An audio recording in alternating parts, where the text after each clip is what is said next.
Hey, I got my hands on a Canada Goose men's Burnett Parka, so I just wanted to walk through it with you. I live here in the Northeast, so I have a thermal experience index of 3 on this coat. So I'm going to walk you through some of the things that I like and some of the things I don't like about this coat. So first of all, I like the color of this piece. It is a tan.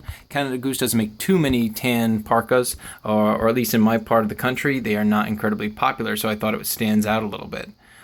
So let's take a look at some of the things I like. So authentic Canada Goose always has the really sharp maple leaves on here, so you can see that is a really sharp patch. So if you see people and it looks kind of like blurred, that means the person bought a counterfeit. You could call them out on that if you want. So the fit and finish of this coat is beautiful. When you hear it, you got that nice Canada Goose scratch. If you look at the texture of that fabric, it's impeccable. Looks really nice. One of the things that I like over here, you have the cuffs. Cuffs are sewn in to the sleeve. One of the things that keeps that down heat inside. Got tons of pockets on this parka. When you look, each one dressed really nice inside. Some of the pockets here, this is lined with more vinyl kind of fabric. But when you look at the hand piece, this here is a nice fleece, nice and warm for your hands. Got a Canada Goose logo. Another pocket, same configuration here. Got your tag. Another thing, if you wanted to see some of the authenticity checks, all Canada Goose has the hologram piece. So here's our hologram piece right here. Got the natural down. If you don't see that down mark, then you probably have a counterfeit too. You have even more pockets over here. This is a cell pocket. Again, this one is also lined with the fleece inside. Another inner pocket. And here are your down separations. Entire thing basically lined with all down. Here is one of the things that I don't like about the coat. It is the hood itself.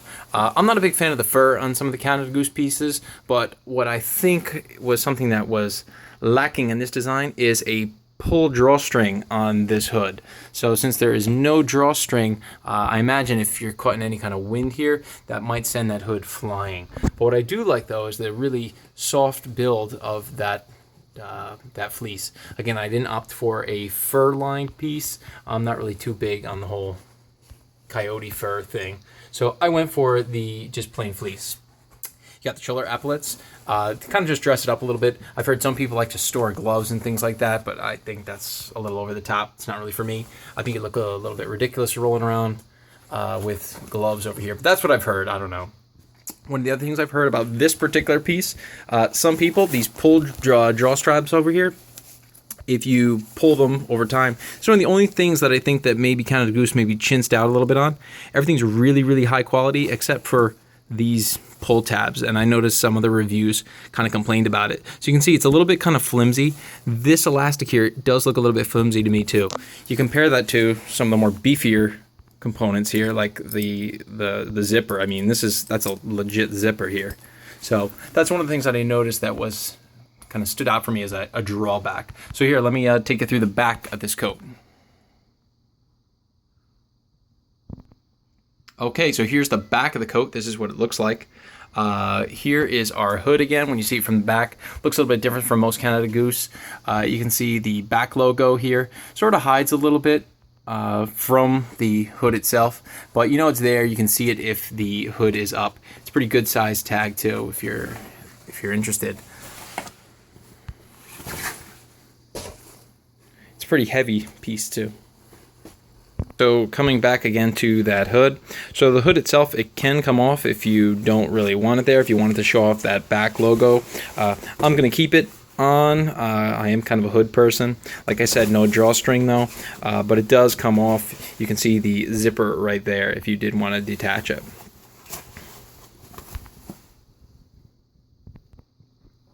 So there you have it. That is your Canada Goose Burnett coat. Hope you enjoyed taking a look at it, a closer look at it, if you were debating getting this model, or any Canada Goose for that matter. At least you can see some of the fit and finish. If you're debating, some of the things people compare to is debating whether or not you want to go with Canada Goose or if you want to go with Montclair. Both solid choices. You can't go wrong with either one. But hope you enjoyed it.